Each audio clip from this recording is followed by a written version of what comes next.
San Vicente. And he is accompanied by his parents, si Sir Joel at saka si Ma'am. And he is also accompanied by their family lawyer. Okay? So, para po mabigyan po natin ng liwanag itong pag-run over po ng SUV na ito, doon po sa ating security guard. I'm now turning over the mic dito po sa on my right, yung atin pong family at saka yung lawyers po. So may I now ask attorney to please give us clarifications on the matters at hand, please. Magandang tanghali po sa lahat ng nakikinig. Si Anton San Vicente ang involved at nagdra-drive ng RAV car nung insidente na nangyari. At ang siya mismo nag-apologize sa nangyari. Hindi niya gustong mangyari yung aksidente. Nagkataon lang, natakot siya, nagpanik siya. Kami naman, ang sinabi ko sa pamilya, kay Joel at saka ang asawa niya, we do not condone the incident as reported on the viral media. Kailangan magpakita si Anton ng personal para mapahayag niya ang totoong nangyari.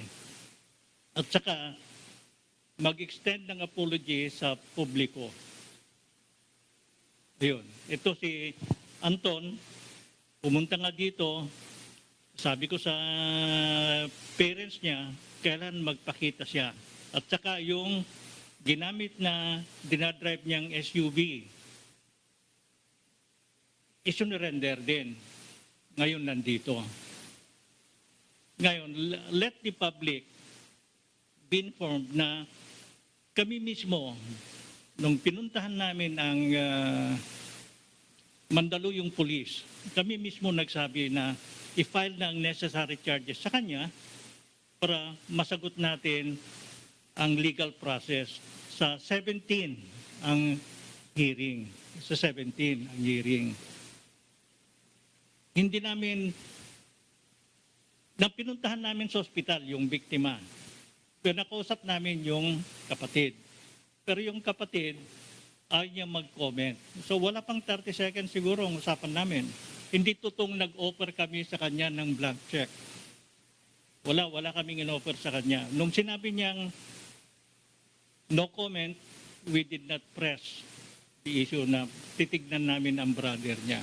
Bumalik na kami sa pulisya. In fact, in-accompany kami ng isang corporal na member ng pulis to the hospital. Ayun lang masasabi namin. Pero ngayon ko lang nakita si Anton dito. Kasi sinabi ko sa parents niya, kailangan i-produce na kailangan makausap ko, makita namin. I'm ready to answer questions.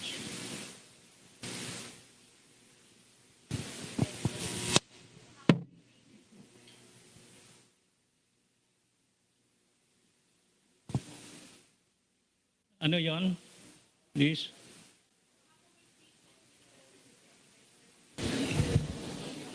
Sir, baka gusto magsalita po ni Mr. San Vicente, ni Anton.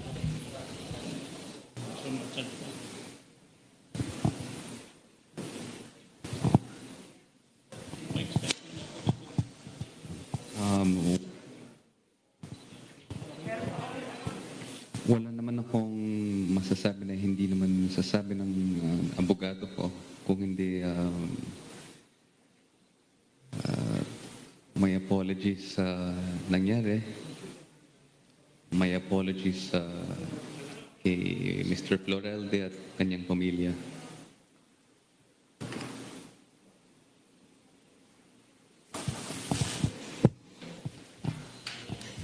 pwede pong sir, bakit po natagalan bago po kayo lumutang sa Philippine National Police, gayong may mga panawagan na po ang PNP dati na magpakita po kayo sa PNP para din mabigay yung side nyo po? Pwede ako na sasagot yan. No? Ang tumawag sa akin, ang tatay ni Anton, na pwede tulungan, kasi tulungan siya. Ngayon, ang kondisyon ko lang namin was, kailangan magpakita siya.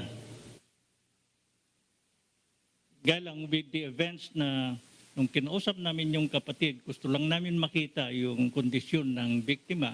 Hindi kami pinayagan.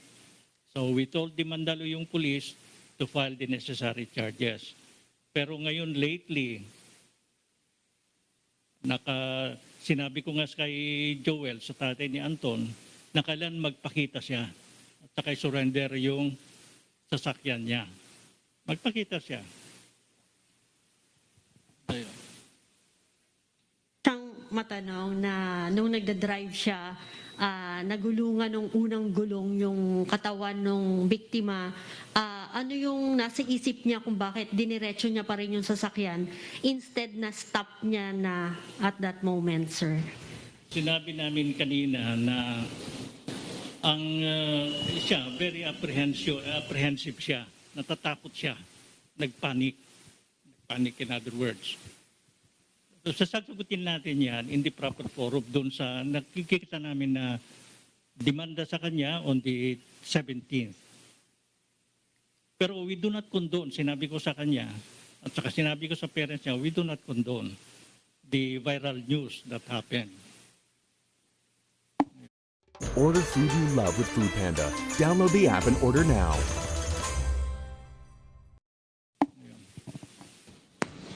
Thank you po.